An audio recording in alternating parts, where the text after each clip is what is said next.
Los seres humanos solamente crecemos como consecuencia de las dificultades que encontramos en la vida.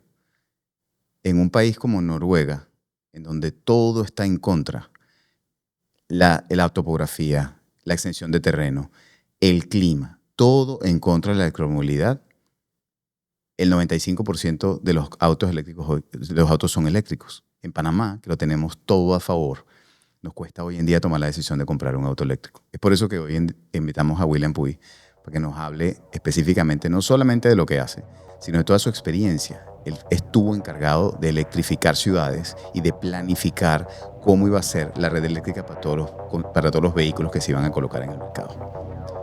Con ustedes, William Puy, en Electrohumanos.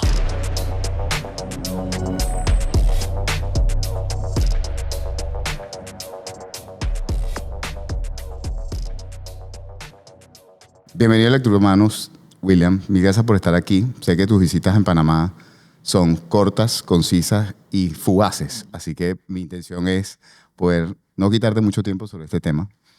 Pero como hemos comentado ya en varias oportunidades, el tema de la electromovilidad hay que hablarlo con hechos y con experiencias para que al final tengamos todos la información real y no la sensacionalista que encontramos en Internet. En Internet es como cuando el médico te dice, te mandas unos exámenes y lo primero que un dolor de cabeza. Por favor, Nunca. no lo busques en Internet antes de hablar conmigo. Bueno, algo así. Aquí eres tú el médico básicamente aclarándonos el examen que nos acabamos de hacer con información y con experiencias de la vida real. Entonces, a ver, un poco para la gente que nos está escuchando y un poco para entender quién es William y ¿cuál es su experiencia con la electromovilidad? Sí, buenísimo. Bueno, primero que todo, gracias. Placer estar en este podcast de Electrohumanos. Sé que va a ser muy interesante para todos los que vean. Esta iniciativa me parece muy buena. Mi nombre es William Puy. Soy el CEO y fundador de Green Space Mobility. Pero yo vengo trabajando en que es la primera compañía de movilidad eléctrica que se dedica solamente a movilidad eléctrica, creación de infraestructura de movilidad eléctrica en Panamá. Yo vengo trabajando en proyectos de movilidad eléctrica desde el 2016.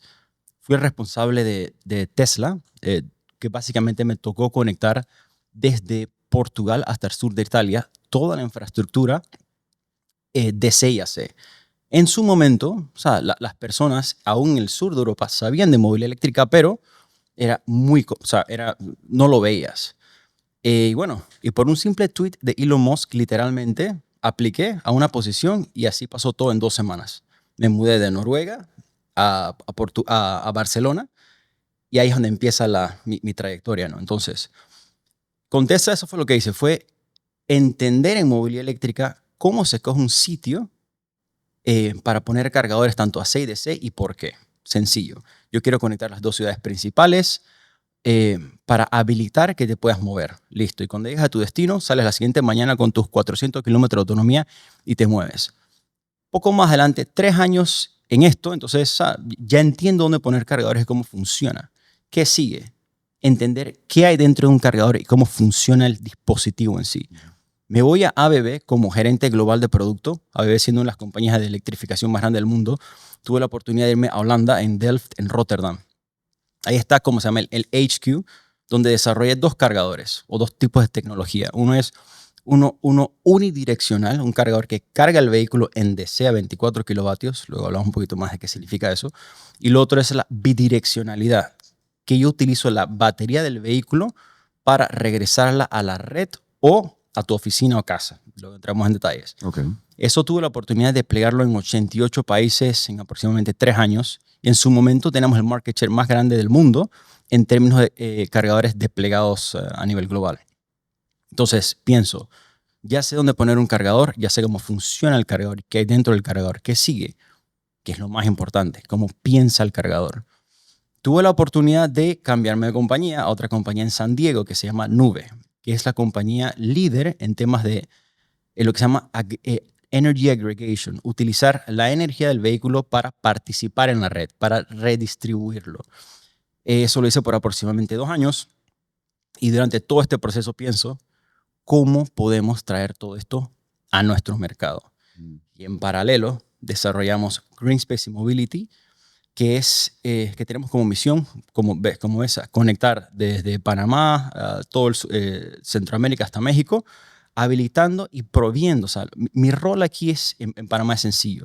Yo quiero asegurarme que la tecnología que llega a Panamá es lo último en tecnología, ya que tanto el vehículo como los cargadores evolucionan como tu teléfono. O sea, necesitan updates, necesitas mantenerlo al día. Y para ponerle el sherry encima de la experiencia que tengo, actualmente tengo 2 funciones, razón por la cual estoy en Noruega. Estoy con una compañía que se llama Circle K, que estamos en proceso de ser uno de los CPOs, que se llama Charge Point Operators, operador de puntos de carga más grande del mundo. Estamos hablando más de 14,000 puntos por todo el mundo, donde mi misión es, lo que hago todos los días, yo llego a mi trabajo, lo único que tengo que hacer es estudiar todos los cargadores que se producen a nivel global para entender qué podemos desplegar en los diferentes mercados del mundo. ¿Por qué es importante? Porque yo llego a Panamá, un mercado que es emergente, y yo le puedo decir con mucha confianza a cualquier compañía qué es la tecnología que tienes que desarrollar, desplegar hoy para que funcione tu flota de aquí a los próximos 10 años y así sucesivamente. Pareciera que entonces el tema de la electrificación es un tema que está vivo y en constante evolución, y eso te permite rápidamente poder actualizar la tecnología.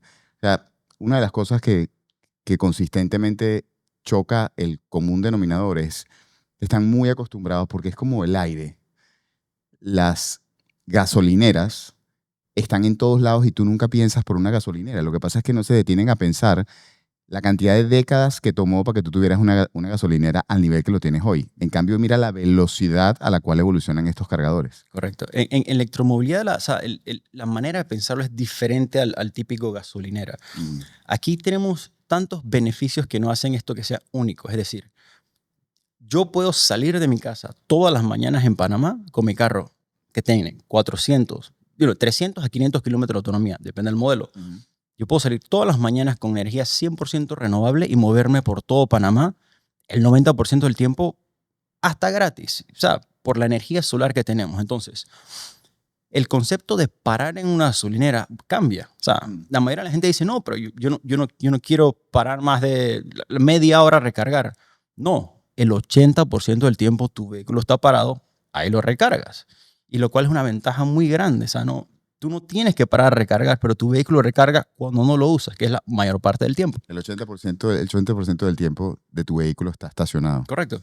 Y ese es el momento en el cual la electromovilidad toma partido y utiliza esos espacios en blanco en el que no estás usando el carro precisamente para garantizártelo. Correcto. Una de las cosas que mi esposa me decía en estos días sobre los carros eléctricos es, para mí ir a una gasolinera es una experiencia nefasta. Uno, porque me siento como fuera de mi ambiente natural en el que estoy, tengo que preguntarle a alguien que haga algo sobre mi carro que no sé cómo manejar. Y segundo, que tengo que hacer un alto en mi vida precisamente por el tema.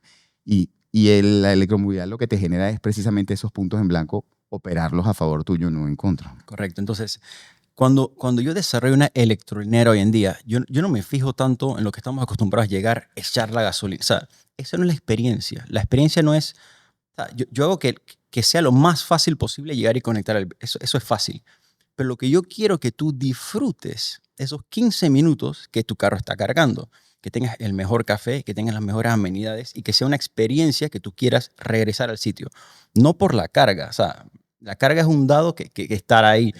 Pero es por la experiencia cuando tú llegas y te estás moviendo, qué pasa durante ese tiempo. Entonces, ves, el enfoque ya no es tanto qué tan rápido voy a cargar, porque la carga es lo suficientemente rápida en DC.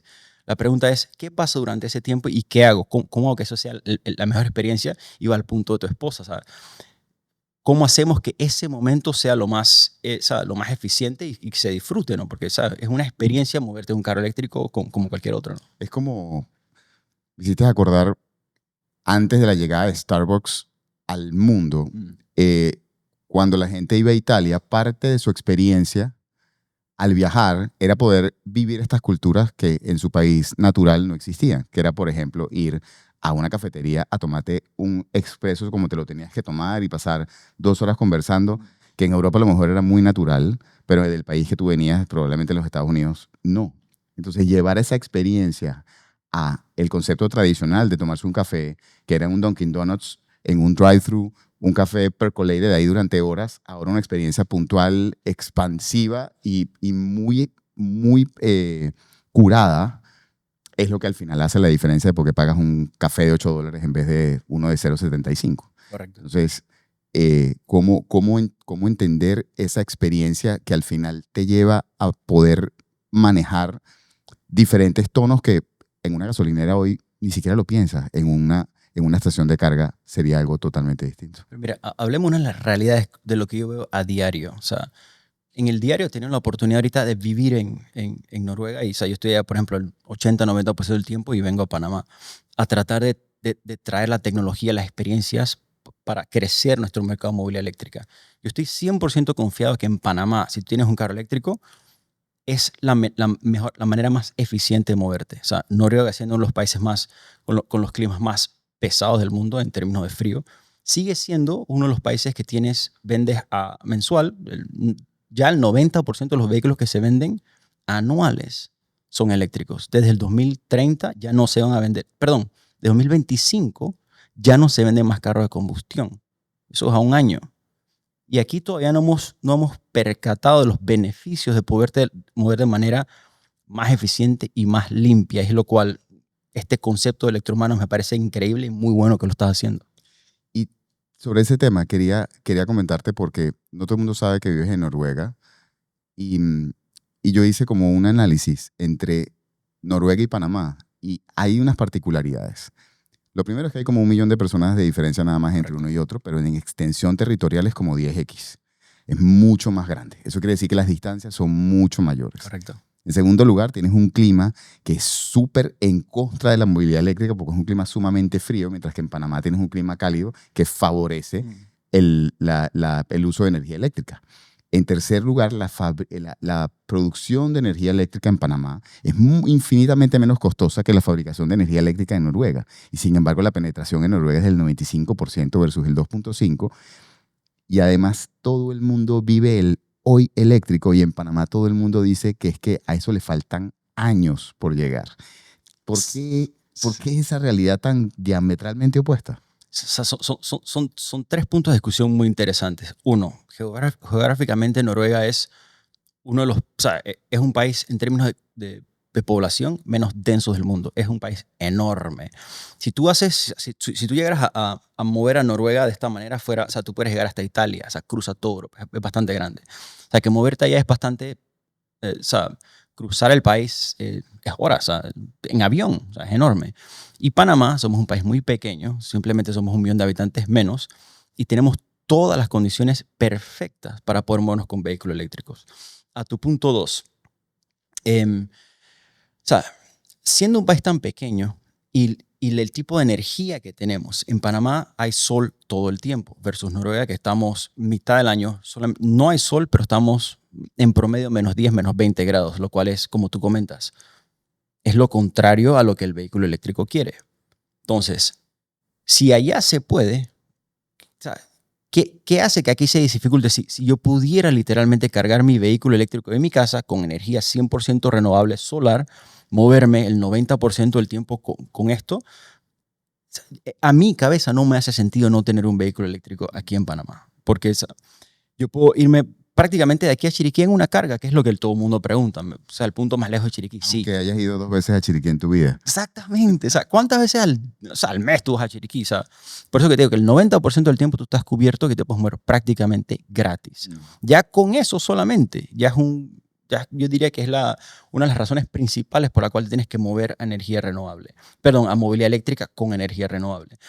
Y el último punto, o sea, es a lo que voy. O sea, no veo la razón por la cual no hacemos la transición. O sea, la diferencia ya, por ejemplo, que sí se han dado un poquito más incentivos para que te puedas moverlo. O sea, los vehículos son bastante más baratos que los de combustión y tienes algunos incentivos como te mueves por el carril de los buses, tienes aparcamientos en sitios públicos 100% denominados y se respeta.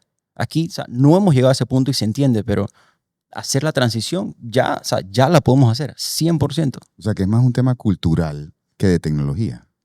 Tecnología está y está recomprobada. Es un tema de entendimiento y conocimiento del vehículo. O sea, por eso que esto es lo que tienes que hacer para que la gente incentivarla a que prueben, porque una vez pruebas un vehículo eléctrico, o sea, yo puedo decirte lo que sea, que generalmente la gente hace ese truque en la cabeza que dice, debería hacerlo otra vez o probarlo nuevamente porque se siente diferente. Que yo creo que, a ver, hay dos momentos en la movilidad eléctrica. Cuando Nissan sacó su famoso Leaf, que fue un total y absoluto fracaso, y la gente dijo como que esta gente está tratando como de arar en el mar. Y después cuando llega Elon con Tesla y demuestra que efectivamente no es una tecnología del futuro, que es un ahora y ya se puede implementar. Correcto. Y de hecho, parte del movimiento de la acción tan volátil en ese momento fue porque la mayoría de los fabricantes de autos tradicionales se enfocaban siempre en que yo tengo una experiencia de muchos años fabricando un auto para que tú pretendas ofrecer algo como lo que estás ofreciendo en tan poco tiempo. Y yo creo que el secreto del éxito de Elon en eso fue que él estaba hablando de otra cosa. Él no estaba hablando de reinventar el automóvil. Lo que estaba era hablando de reinventar o la descarbonización de el movimiento vehicular y no transformar el carro. Claro. Entonces, al final, y tú lo viviste porque y empezaste este podcast explicando precisamente eso. Primero identificamos cuáles eran las ciudades donde había más congestión y después planificamos la red eléctrica porque los carros automáticamente son el byproduct de pensar en una red eléctrica. Entonces, te hago toda esta presentación porque al final hay tres cosas que cualquier persona que está por primera vez o ya ha intentado tener un auto eléctrico se pregunta. Range anxiety, obviamente, ¿hasta dónde me llega el carro? Porque es una pregunta que nunca se hicieron. 2, ¿dónde lo cargo? Y 3, esas baterías, ¿qué va a pasar el día que se dañen? Mira, excelente. 3 puntos claves. En términos de ansiedad, es normal, completamente normal. Yo lo viví, la gente lo vive. Una vez te compras un carro eléctrico, tú empiezas a planificar más. Sientes la necesidad de tener que cargarlo todos los días. Yo cargo mi carro eléctrico una vez a la semana, si acaso. Yo lo cargo cada 10 días. Si acaso. 2. En promedio un carro eléctrico en Panamá vas a tener unos 300, ya hay carros hasta 600 plus kilómetros aquí ya disponibles. 705 hay un EQS. Eso ya está en Panamá. O sea que el tema de ansiedad de moverte y quedarte sin carga, eso es un mito. 2. El punto 2 era... Eso es lo que hay que decir. El segundo es dónde lo cargo. Exacto. La red de cargadores. La red de cargadores funciona así. O sea, idealmente tú cargas tu carro siempre en casa o oficina. O sea, eso debe ser tu 80-20. Tu 80-20. Siempre lo quieres tener así. Si quieres salir de tu casa, idealmente con el carro al 80-100%. O sea, y así no tienes que parar en ningún lado. En Panamá ya hay más de 220 puntos de carga, algo así. Te interrumpo, 80-20, sí. Quiero hacer este punto. 80-20 es porque el SOC, que es el State of Charge de una batería, debería mantenerse entre 20%, o sea, tú debes poner a cargar el carro en el 20% hasta un máximo del 80%. Correcto. Para poder ampliar la vida útil de la batería. Correcto. Y si hablamos un poquito de la dinámica de esa carga, ¿por qué el 80 al 20? ¿No? O sea, cuando tú recargas una batería de un carro eléctrico del 0 al 20%, al 10%, es una carga relativamente lenta por temas de comunicación. Asegurarse que la temperatura es la correcta, o sea, que la batería se cuida. O sea, empieza bastante lento. Luego del 20-80% hay un spike bastante alto que es la potencia máxima. Es donde la batería dice cómo, o sea, agarrar la energía total que puedo para poder recargar. Y en el 80% ya se empiezan a llenar estos espacios. Una vez lo comunicamos. Así es. Piénsalo así.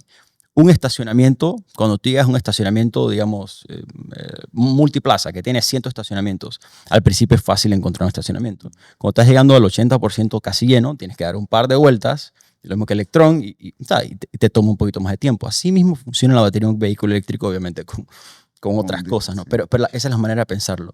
Tú generalmente quieres cargar tu vehículo eléctrico entre el 20 y el 80% y es suficiente para cubrir todo. O sea, entonces, recomendación de carga siempre es esa. Entre el 20 y el 80%, siempre que lo puedas cargar cuando lo estás utilizando es lo mejor. Y si necesitas cargar en carga DC, para tus viajes largos, que aquí no hay muchos, ya tenemos una infraestructura que lo puede soportar. Entonces, Range Anxiety está cubierto porque tenemos los vehículos eléctricos que te permiten viajar por todo el territorio nacional. Tenemos los puntos de carga, particularmente cuando sales de tu casa, o oficina con el carro a un porcentaje adecuado. Y eso nos lleva al último punto. Que era el tema de la longevidad de las baterías. Claro. En promedio, o sea, cada OEM, cada vehículo tiene su sistema diferente, pero en promedio son como 8 a 10 años, Correcto. X cantidad de kilómetros. Y la pregunta siempre, ¿pero qué pasa con esas baterías? Señores, estas baterías son reciclables casi que el 99%. Puedes tener una segunda vida que es para dar energía backup a tu casa, oficina, se puede tirar para otras cosas, o se reutilizan para hacer nuevos vehículos de batería. Perdón, nuevas baterías de vehículos. O sea que en economía circular, en términos de en ambiente, en todo, tenemos todo el ecosistema listo para que esto sea evidente. Y sí, la tecnología de la batería sigue cambiando casi que exponencialmente en términos de precios, en términos de materiales preciosos, cada vez se utilizan menos y la tecnología mejora constantemente. O sea, cuando tú veas una noticia que dice, no, que sí el cobalto, que estas cosas sí pasan y sí han pasado, pero no es el estándar. O sea, no, y no crean tanto en todas las noticias malas que vemos, porque malas, o sea, vamos a ver siempre malas noticias, pero la realidad es completamente diferente. Porque al final, y yo creo que es un tema de cómo manejar o cómo entender cómo la tecnología evoluciona. Lo que tú ves hoy tiene 3 años adelante en MVPs y en testing. Eso quiere decir que lo que estás usando hoy ya fue súper requete probado y lo que viene está en pruebas. Por eso no está a nivel del público objetivo. Correcto. Sin embargo, empiezan a filtrarse información que entonces ensucian el proceso actual con cosas que, otra vez, con un miedo al futuro. Por ejemplo, hoy en día empiezas a escuchar baterías de estado sólido, de sodio, híbridas con hidrógeno. ¿Cómo gestionas esa información cuando no estás metido en esto todos los días? O sea, honestamente, o sea, hoy en día, o sea, yo como usuario, yo tengo que estar seguro que, por ejemplo, cuando diga una casa matriz conocida, o sea, lo que estamos ofreciendo, lo que te ofrecen ya es un producto realmente comprobado. O sea, eso es lo que yo quiero, o sea, lo que me gustaría que la gente entendiera. La tecnología actual que tienes disponible ya es muy buena, que te suple para poder moverte como tú necesites. Lo que viene es como todo en tecnología, como tu teléfono, como tu poder, es casi que exponencialmente mejor. Mejora en términos de costo, mejora en términos de sostenibilidad, mejora en performance, en todo. Y eso poco a poco se va a ir lanzando al mercado.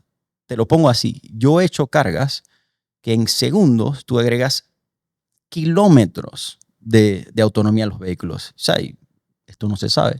Pero ya existe. Y lo mismo con las baterías. Hay baterías que tienen, o sea, como tú mencionas, cientos de kilómetros de autonomía con muy pocos materiales preciosos. Y nada, poco a poco la gente se va dando a conocer. No es fácil llegar al source correcto. Esta es la manera de hacerlo hablando con las personas que tienen el conocimiento clave en ciertos tipos de tecnología o de conocimiento, pero sí, la mayoría de información que ves generalmente es un poco como bias, ¿no? Tienes que irte más allá a lo que estás leyendo, sino quién está publicando esto y por qué. Está 100% comprobado que las noticias malas siempre venden más, porque el miedo vende más. Pero aquí detrás de esto hay toda una ciencia. De hecho, no mucha gente sabe esto, pero el mundo iba a ser eléctrico en algún momento. Lo que pasa es que por poderes económicos, en el momento en el que vino la explotación petrolera, tomaron la decisión de ir contravía porque había mucha plata de por medio. Pero la realidad es que el mundo siempre quiso ser eléctrico. Los seres humanos somos eléctricos. Todas tú, 3 trillones de células tienen una mitocondria que es una planta es una planta biológica que está convirtiendo energía todo el tiempo. O sea, lo que tú comes, literalmente los nutrientes que comes, vienen desarrollados por la energía solar y es un constante ciclo de transformación de energía todo el tiempo. O sea, que para nosotros esto, a pesar de que parece como la gente dice, el futuro es nuestra realidad de millones de años. Entonces, ¿cómo atajas tú esto? Y creo que, y volviendo al principio de esta conversación en el tema de Noruega, creo que al final es un tema de no solamente incentivos, sino de políticas públicas. En Panamá tenemos una ley que es la que ha favorecido la entrada, pero sin embargo vemos que desde el punto de vista de electrificación de Panamá hay más impulso privado que público. ¿Por qué en Noruega esto no pasó así? sea, y Noruega es un caso muy interesante porque o sea, Noruega es un país petrolero. O sea, yo me mudé a Noruega porque me hicieron una oferta de poder trabajar en el proyecto más innovador del mundo para extraer gas y petróleo en el Mar del Norte. Esto fue en el 2010. Y en su momento ya yo vi, o sea, estamos llegando a lo que se llama el peak oil. Es donde la producción máxima de petróleo y gas ya como está llegando a su punto. Pero notaba en la calle en el 2010 estos carros eléctricos. ¿Esto qué es? ¿Sabes? Y lo que hace ese país, ellos producen, ellos exportan la mayoría de su energía. Mientras que localmente con energía del agua, o sea, hidrocarburos, perdón, Hidráulica. hidroeléctrica, Hidroeléctrica. suplen su propia energía, la cual recarga los vehículos, la cual hace bastante verde. Y esto viene de hace más de 20 años, o sea, hace mucho tiempo. Nada, ellos están o sea, bastante adelantados en el sentido de que ellos han notado hace mucho tiempo que tener una economía a base de gasolina y petróleo no es el futuro. O sea, tenemos que movernos que es mucho más eficiente, lo cual es energía mucho más limpio, energía eléctrica.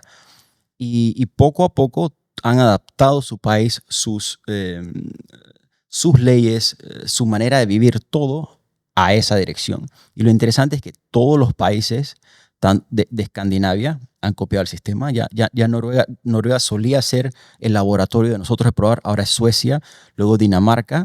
Y el siguiente monstruo, de verdad, que si tú combinas casi que todos los países europeos, por 5 es Alemania. O sea, la cantidad de infraestructura que se necesita para poder convertir eléctrico es bastante grande. Y esto lo estamos replicando, todo lo aprendido en países nórdicos, ahora entrando a Alemania, y de ahí, obviamente, a Estados Unidos y, consecuentemente, a Latinoamérica. Pero lo que yo siento que, al menos yo estando aquí, tengo la ventaja de hacer es asegurarme que al entrar a nuestro mercado, tenemos el conocimiento y la tecnología suficiente para hacer los cambios correctos. Hay muchos pasos que nos podemos saltar y muchos errores que podemos evitar al poder traer el conocimiento de los mercados ya probados, ¿no? Y sobre todo cuando tienes tanto en contra. Cuando se te hace aquí mucho más fácil, la ventaja es infinitamente más grande, que es una de las cosas por las cuales a veces hay gente, mira, la única gente que saca la cuenta realmente de lo que consume son las personas que consistentemente van a sus trabajos a distancias muy largas. Gente que vive en Ciudad de Panamá y trabaja en Colón, por ejemplo. Esa gente sabe al centavo cuánto le cuesta el carro en términos y entiende en el momento en que le hablas de movilidad eléctrica automáticamente cuánto impacta.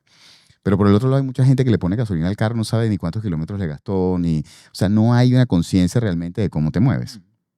En cambio, la tecnología está yendo hacia un tema de poder ponerte visiblemente lo que eso implica. Sin embargo, hay un tema de fricción con las tecnologías nuevas, es normal. Y así como hace 20 años nadie pensaba en cargar un dispositivo electrónico con el que hoy en día, si no lo tienes en la mano, eres capaz de devolverte media hora de tráfico a buscarlo, le va a pasar exactamente igual con el tema de la movilidad eléctrica, porque es que no tiene sentido manejarlo. Sin embargo, una de las principales banderas con las que en el mundo se ha tratado de impulsar esta tecnología es por el tema de sostenibilidad. Y tocaste brevemente ese punto hace un ratito, que es por utilizar estos metales preciosos, las excavaciones, si esto realmente es sostenible o no, si esto realmente es verde o no.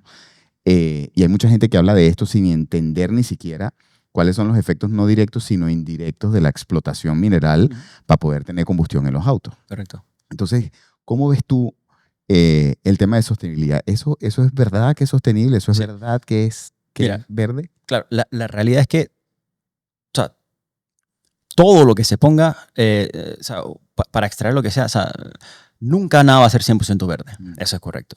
Pero dentro de las alternativas que tenemos hoy en día, es la mejor. Y por mucho. Decirlo así. Hoy te puedes mover en Panamá con tu vehículo eléctrico, energía 100% renovable, la mayor parte de tus movimientos. Eso es una realidad. La otra cosa es, en Panamá la mayor parte de la energía que se produce, sin contar siquiera la producción solar que puedas tener tu personal, que no me equivoco, el 70% es verde. Lo cual, el resultado de moverte un carro eléctrico aquí es que estás aportando bastante en las emisiones, que sigue siendo en Panamá el problema de contaminación más grande. Es el sector de vehículos. 2, en términos de baterías y todo lo demás, sí, o sea, sí sí tiene un impacto, o sea, no es nada, pero a la vez no es algo que se pueda comparar con el impacto que tiene el hidrocarburo en total. Entonces, diciendo esto, o sea, mi punto de vista, y yo nunca voy a ser ese tipo de persona imparcial, no, que esto es la solución. No, tiene un impacto negativo, pero si yo lo pongo a ver en el ecosistema completo, es mucho mejor, es la mejor alternativa que tenemos al método tradicional de moverse, que es de combustión. Y lo interesante es que el motor de combustión ya ha dejado de su desarrollo hace muchos años. La mayoría de las casas de los vehículos no invierten en nueva tecnología o sea, el motor en sí para hacerlo mejor. En cambio, todas se han ido a lo eléctrico o a otras alternativas porque ya sabemos que son más eficientes, más limpias y mejores. Porque al final esa ansiedad es un poco desconocer cómo naturalmente hemos venido evolucionando con el tema eléctrico. Ahorita sí es un caso y creo que la mayoría de la gente que nos puede estar escuchando le pasa lo mismo. Piensa en la cantidad de veces que tú le has hecho upgrades a tu infraestructura de comunicaciones dentro de tu casa, agregando dispositivos IoT, cambiando tu celular cada 18 meses, cambiando las televisiones que al principio eran productos que eran inalcanzables en términos económicos o no eficientes. Fíjate lo que duró la tecnología de plasma a LCD en televisores, por nombrarte algo. O por ejemplo los air fryers hoy en día, que hoy en día es más importante tener un air fryer que tener un horno cuando antes era solo horno. Correcto. Y eso es por un tema de uso. Entonces, te hago toda esta presentación porque al final estamos viendo que en Panamá la penetración de autos eléctricos sigue creciendo vertiginosamente, a pesar de los 3 elementos de fricción que acabamos de hablar. Pero lo que vemos al final es mucho desconocimiento de parte del consumidor. Entonces, ahorita lo sientes como que lo están empujando a nivel de precios porque, bueno, hay un montón de productos en el mercado que en este momento tienen un precio ridículamente inferior al otro. Y fíjate cómo ahí entonces se les cambia el switch y empiezan a pensar en, no, ahora sí me hace sentido, pero es que no ven el cambio en sí mismos, ven el cambio hacia afuera. ¿Qué tú crees que debería pasar a nivel personal para poder enfrentarse a una decisión como cambiar un auto eléctrico, como pensar ahora que esto es una opción para mí? Sí, yo creo que lo que la persona tiene que hacer es atreverse a probar algo nuevo. Y es bueno que, ojalá que la gente que escuche este podcast tenga esa iniciativa de, ¿sabes qué? Lo he considerado, no me atrevo por tal razón, déjame hacerlo. Mi experiencia hace muchos años es, cuando llega a un sitio en el sur de Europa, lo que sea, que se lo puedo comparar con Latinoamérica en el sentido de que nadie nunca había visto un carro eléctrico, o sea, menos que acá. Yo llegaba y la gente pensaba que era un go-kart eléctrico sí, tráelo. Pero en todos los casos que esas personas se montaron en el vehículo eléctrico, lo probaron, en muy poco tiempo o todos se fueron a lo eléctrico y los que no se fueron meses después lo hicieron. Pero lo interesante es que todas estas personas terminaron siendo los que más impulsaban, porque una vez lo probaron, se dieron cuenta que es mucho mejor. Entonces, es tan sencillo como eso, o sea, sobrepasar esa barrera que es literalmente mental, que nos bombardean con información que no es correcta. Y para eso, o sea, mi iniciativa personal ha sido, en Panamá, como ya sabes, ha sido crear la Expo Movilidad, donde ponemos a todos los players a nivel nacional que tienen un producto, un servicio o algo que ofrecer en movilidad eléctrica para que puedan físicamente verlo, tocarlo y entender qué pasa.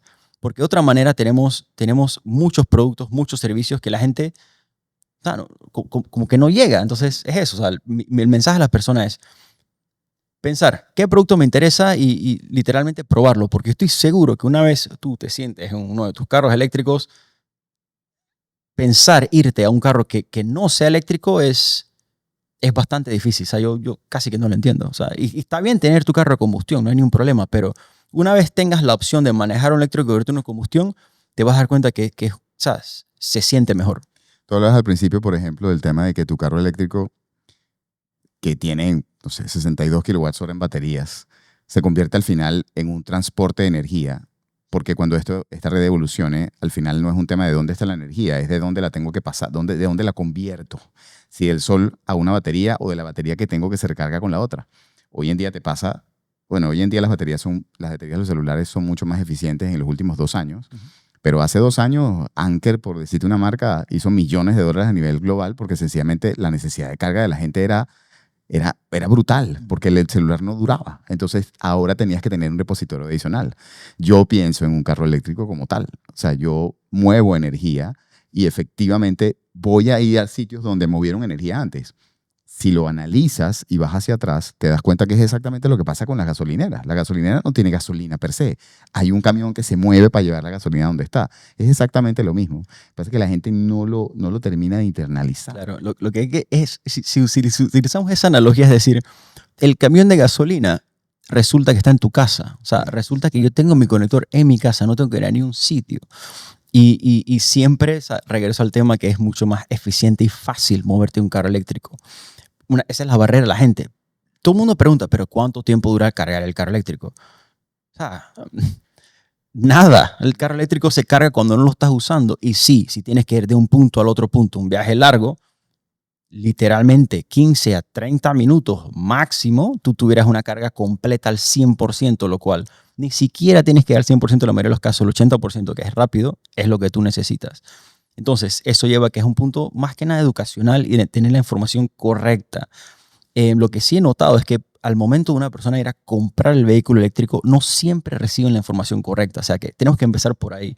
La persona que toque tu puerta, que salga de ahí con la información correcta. Y estas iniciativas son las que, por fin, alguien las tiene, porque es lo que se necesita. Fíjate que cuando el fin de semana estuve en Portobelo y me fui en el carro eléctrico y la verdad,